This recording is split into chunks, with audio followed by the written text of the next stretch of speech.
옆에 앉으신 분들 보시니까 아시겠지만 이분들을 제가 가장 가깝게 같이 일할 수 있는 분들로 모시기로 했습니다.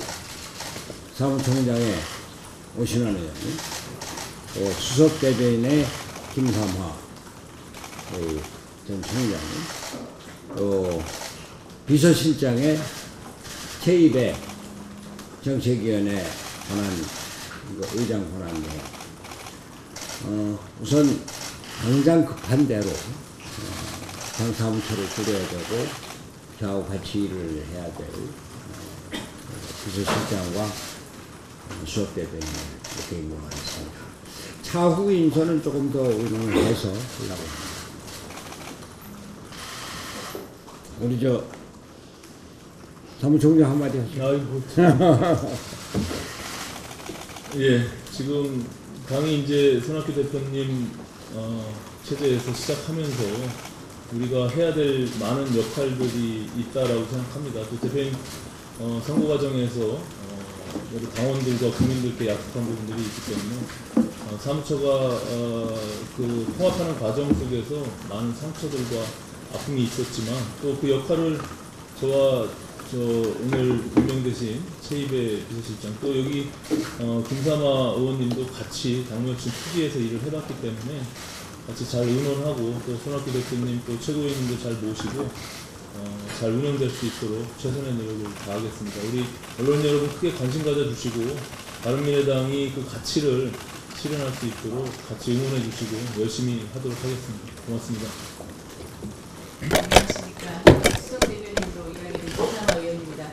제가 그 원내대변인을 잠깐 한 거 이외에는 대변인 역할을 한 적이 없어서 잘할 수 있을지 많이 걱정이 되지만 우리 기자분들 자주 뵙고 열심히 하겠습니다. 네, 감사합니다.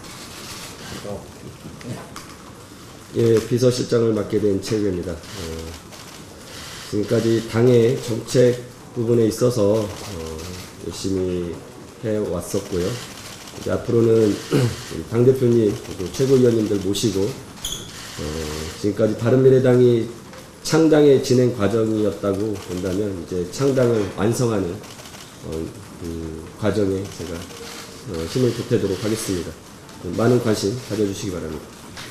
느끼셨겠습니다만 제가 처음부터 강조해온 것이 당의 화학적인 결합입니다.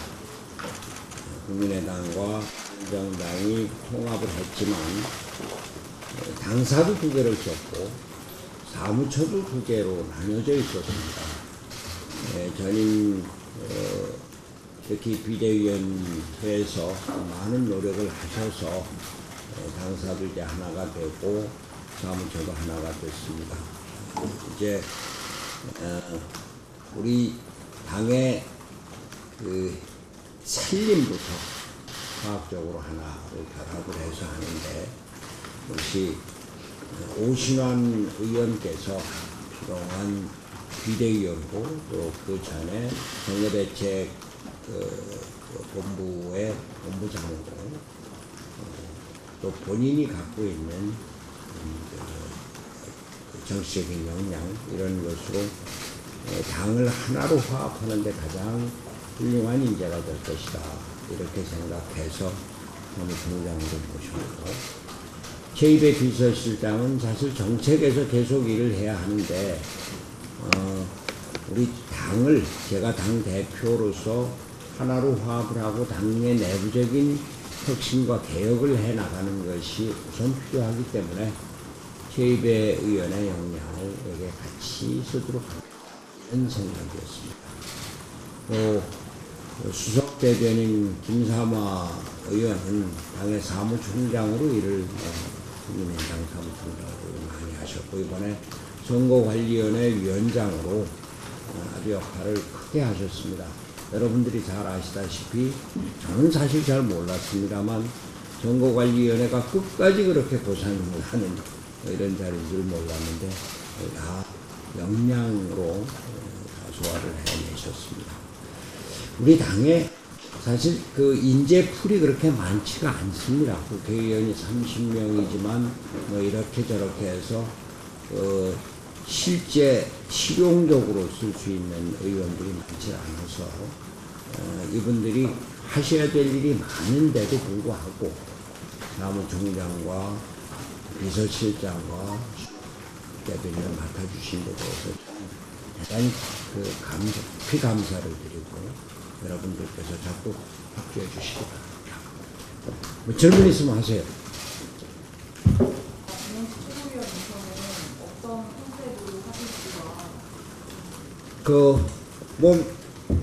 가장 중요한 둘째는 역시 당의 화합과 내부적인 혁신, 이것을 기준으로 할 것이고 이런 분들에 대해서는 같이 의논을 해서 협의를 하고 선택을 할 겁니다. 이번 사무처 정리하면서 비구정이 좀 많이 돼서 논란이 있는 저는 사실 그 내용을 잘 모르고 있어요. 어제 제가 사무처를 방문을 해서 일단 사무처 직원들하고 악수만 하고 좀 이따 점심을 같이 할 겁니다. 사무처 시간 되는 직원들 전부 같이 점심을 하고 그분들의 의견을 좀 듣고 실제로 내용이 어떤지. 근데 어제 보니까 그 바른정당의 당사를 이제 폐쇄를 하고 그분들이 각 그 부처에 좀 배속이 됐더라고요. 잘 화합을 할 것으로 보고 저는 당 대표로서 우선 사무처의 화합과 능률적인 운영 이것에 초기에 진력을 할 생각입니다. 우리 오신환 총장께서 잘 아실 거고 최입의 비서실장이 그런 그 화합의 능력이 있으니까 수고를 많이 해주실 겁니다. 사무처에서 회계에 관련해서 문제가 계속 나오고 있는데 이 부분에 대해서 보고가 있습니다. 보고를 받은 바는 없는데 제가 잠깐 얘기 듣기로는 회계사에 문제가 없다 뭐 이렇게 얘기를 하는데 뭐 내용을 이제 사무총장이 파악을 하겠죠.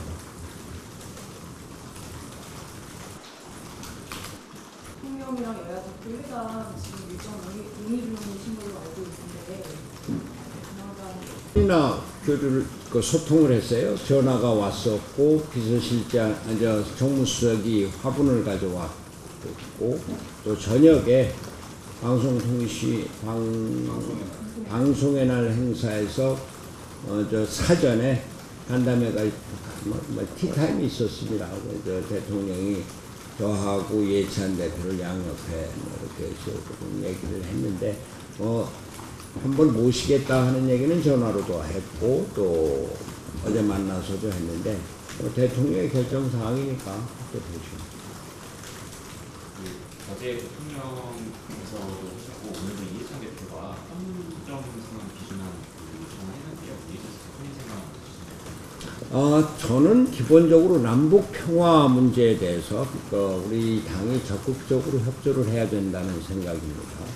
또 그 4.27 선언의 비준 문제도 우리가 적극적으로 나서야 된다는 생각인데 다만 그렇게 전체적인 국제적인 관계도 있고 해서 이것을 너무 조급하게 서두르지는 않았으면 좋겠다라고 하는 생각인데 비준 문제에 대해서는 당의 국회의원들과 같이 상의를 해서 결정을 하겠습니다.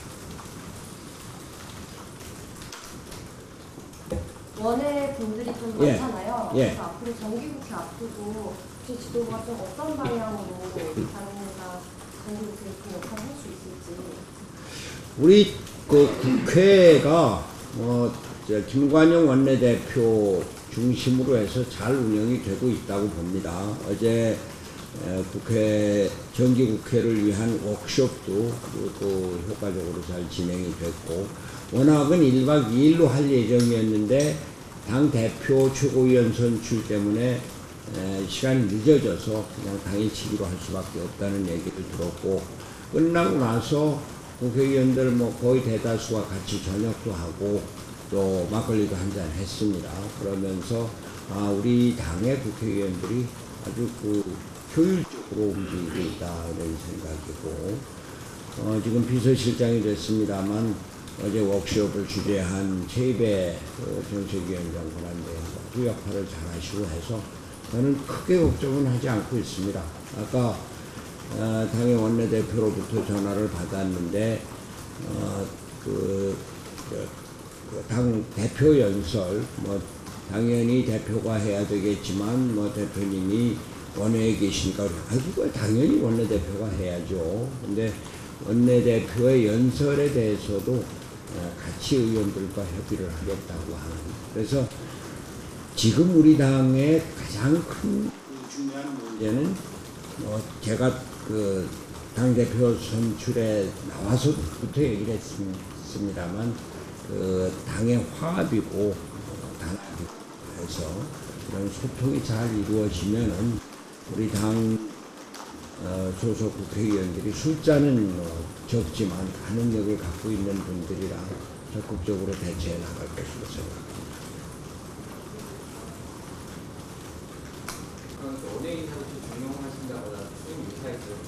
이 숫자가 한정이 되어 있기도 하지만 원 외에도 아주 훌륭한 분들이 많아서 앞으로 원외 인사들도 많이 지명을 할 겁니다. 그래서 일본은 아예 활동을 안 하고 계시기도 하신데 정모 활동에 대해서 하고 계신 걸로 알고 있는데 그것도 지속적으로 이어가실지 국민 대표는 아마 안철수 대표가 독일로 가 있는 상황에서 또 본인이 전면에 나서는 것이 오히려 당 화합에 어긋나지 않을까 이런 생각으로 안 나타나시는 것으로 알고 있고 당분간 좀 그런 것은 우리가 이해를 한다고 생각을 합니다. 그리고 당 원내 의원들의 워크숍 이런 것은 계속해 나갈 것인데 이제 정기국회가 바로 시작이 되고 국정감사가 시작이 돼서 그 일정이 어떻게 될지는 좀 따져보겠습니다. 네. 민주평화당에서 러브콜을 좀 유성현 의원이 페이스북으로 같이 하고 싶다. 이거에 대해 어떻게 생각하십니까? 지금 소위 정계 개편에 대해서 얘기할 계제는 아니라고 생각을 합니다. 다만 제가 말씀을 드린 대로 바른미래당의 기초를 튼튼히 하고 뿌리가 제대로 내려지고 하면은 바른미래당이 앞으로 정치 개혁의 중요한 중심이 될 것이다. 그래서 농장 역할을 하겠다. 이렇게 말씀을 드린 바대로 앞으로 그렇게 해나갈 겁니다. 유성엽 의원이나 또 민주평화당의 여러 의원들, 바른미래당의 새로운 모습에 기대를 걸고 같이 해나가자라고 하는 뜻 아주 귀하게 소중하게 받아들이고 앞으로 그런 방향으로 노력을 하겠습니다. 또 민주평화당뿐만이 아니라 지금의 자유한국당이나 또는 더불어민주당에서도 앞으로 바른미래당에 대해서 많은 관심을 가질 것으로 그래서 정치의 판이 새롭게 바뀌어질 것을 생각을 합니다. 다만 그것을 조급하게 지금 시작할 것은 아니고 바른미래당의 내용을 튼튼히 하는 것으로부터 시작하겠습니다. 예. 오늘 어떤 부도에서 이상돈 의원이랑 얘기를 나누실 것이라고 했는데 그거에 대해서 아직은 제가 이상돈 의원은 제가 존경하는 의원이고 또 후배고 그런데 아직은 얘기를 나누지 않고 있습니다. 대표님 그리고 그 네. 유은혜 교육부장과 예. 지명한 거에 대해서 좀 혹시 어떤 의견이나 이런 게 여기서 그 얘기는 하지 않는 게 좋을 것 같습니다. 예. 또 구도성장이랑 혁신성장이랑 공정경제 세 가지 큰 축이 있잖아요. 예. 바른미래당이 경제정당 강조하면서 때리는데 부각이 많이 되고 있어서 연일 문재인 대통령이 구제 핵심과 관련해서 하지만 재벌개혁에 대한 보도자를 굉장히 많이 주세요. 근데 그게 바른미래당 당 차원에서 뭔가 받아들여져서 목소리가 나오는 것 같지 않아서 소득주 성장 비판을 왜 다른 경제 화두를 제시할 그런 게 있으십니까? 오늘 혹시 이현재 전 부총리의 기자회견인가 보신 분들이 있겠습니다만 지금 우리가 그냥 단순히 소득주도 성장이다, 또 최저임금 인상이다, 근로시간 단축이다, 급작한 단축 여기서 문제가 끝나는 것 같지가 않습니다. 이현재 전 부총리의 말씀에 따르면은 앞으로 우리가 엄청난 실업 대란에 직면하게 될 것이고 그것의 기초는 국가 경쟁력의 약화다. 잠재 성장률을 3%로 잡는 것이 잘못됐다. 잠재 성장률 5%라고 본다. 라고 하는. 그런데 그것을 국가가, 정부가 제대로 지켜 세우지를 못하고 있다. 이런 비판이거든요. 중국의 그 성장이 우리나라의 그 성장, 그 잠재적인 성장률을 제어하고 있다라고 하는. 저는 그 문재인 대통령과 이 정부가 노동자를 생각을 하고 저소득층을 생각을 해서 그 저소득층의 소득을 올리면서 그 사람들이 소비를 하게 하고 그 소비가 생산을 유발한다고 하는 뭐 그런 소득주도 성장론의 취지는 뭐 충분히 이해를 하고 저도 적극 찬성을 합니다. 그런데 문제는 성장을 단순히 소득 일반 저소득층의 소득을 늘려서 성장을 한다, 이것만 갖고는 안 된다 얘기예요. 우리나라의 성장이 국가 경쟁력을 강화하는 데 좀 더 적극적으로 노력을 해야 된다고 하는 것이고, 그것을 이 정부에서는 또 하나의 축 혁신성장으로 얘기를 하고 있는데, 그냥 단순히 혁신성장으로 뭐 새로운 기술을 뭐 일부 개발한다 이런 거 갖고 되지를 않습니다. 내년도 예산에서 소위 R&D 예산이 전체 우리나라 내년도 예산 그 증가율이 7.9%였구나. 7.9%인데 R&D 그 투자율이 물가 상승률하고 이렇게 지면은 제로라는 거예요. 이런 우리나라 그 아주 기초적인 성장을 어떻게 이끌어 나갈 것인가, 그게 국가에서 해야 될 일인데 그것을 완전히 외면하고 있는 거다 얘기죠. 그래서 소득주도 성장에 그리고 제가 항상 말씀드리는 겁니다.